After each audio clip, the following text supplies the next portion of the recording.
पहिया, जिसके बल पर आज पूरी दुनिया चल रही है।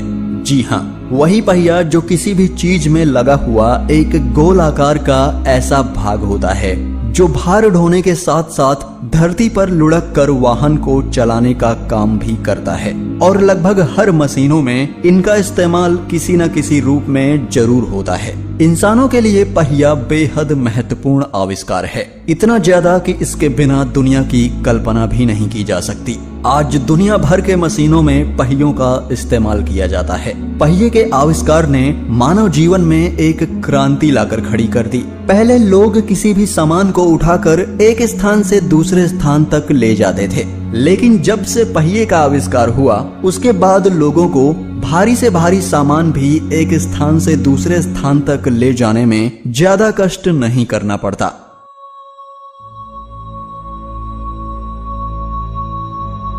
सबसे पहले पहिया पत्थर के टुकड़ों से बनाया जाता था, लेकिन बाद में धीरे धीरे बदलाव होते गए और पत्थर के बाद लकड़ी के पहिए बनने लगे। लेकिन आज के आधुनिक युग में अच्छे से अच्छे पहिए की आवश्यकता है, तो बड़ी से बड़ी कंपनियां आज पहिए बना रही हैं, वो भी रबड़ और स्टील के, जिन्हें हम टायर कहते हैं।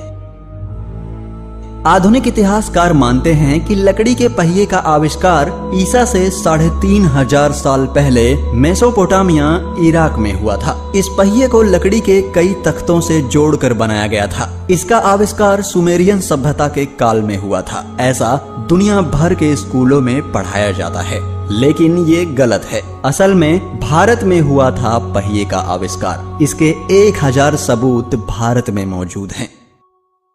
मेसोपोटामिया सभ्यता, जो कि आज से 5500 साल पहले अस्तित्व में थी, इसी काल में सिंधु घाटी सभ्यता का अस्तित्व भी था। लेकिन इसी काल में महाभारत का युद्ध भी हुआ था। पुरातत्व विभाग द्वारा 1921 में हड़प्पा और 1922 में मोहनजोदारो जैसे नगरों की खोज से इस विशाल सभ्यता का पता चला और कार्बन डेटिंग विधि इसे लगभग 5500 साल प्राचीन बताती है। लेकिन ये सिंधु घाटी सभ्यता किन्हीं कारणों से अचानक नष्ट हो गई। यहाँ तक कि खुदाई में भी ऐसे कई सबूत मिले हैं जिससे यह सिद्ध होता है कि पहिए का प्रचलन सिंधु घाटी सभ्यता के लोगों के बीच बड़े पैमाने पर था। सिंधु घाटी सभ्यता के अवशेषों से प्राप्त खिलौना, हाथ गाड़ी भारत के राष्ट्रीय संग्रहालय में प्रमाण स्वरूप रखे गए हैं। सिर्फ यही हाथ गाड़ी ही प्रमाणित नहीं करती कि पहिए का आविष्कार भारत में हुआ था। सिंधु घाटी और मेसोपोटामिया सभ्यताओं से भी पुराने राम के काल में भी तो रथ थे, तो रामायण काल की सभ्यता तो इससे भी प्राचीन है। फिर आप क्या कहेंगे? लेकिन हम ये कहना चाहते हैं कि श्री कृष्ण का सुदर्शन चक्र और महाभारत युद्ध में इस्तेमाल किए गए रथ, क्या ये सबूत के लिए काफी नहीं है?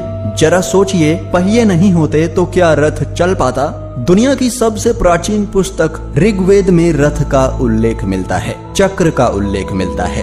क्या हम उन उल्लेखों को झुठलाकर ये मान लें कि पहिए का आविष्कार इराक में हुआ था, जबकि मध्यकाल तक इराक में सफर के लिए ऊंटों का इस्तेमाल होता था?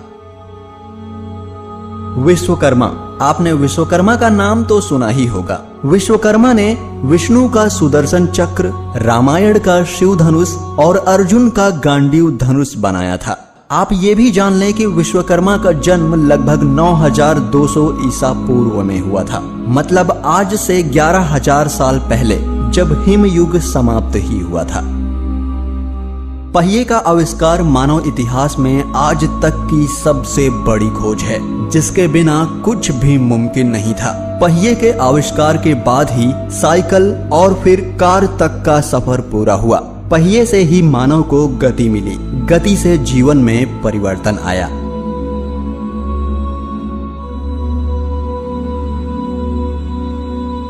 दोस्तों, वीडियो अच्छा लगा हो तो एक लाइक जरूर करें, और अगर आप चैनल पर नए हैं तो चैनल को सब्सक्राइब कर लें। हम फिर मिलेंगे एक नए वीडियो के साथ।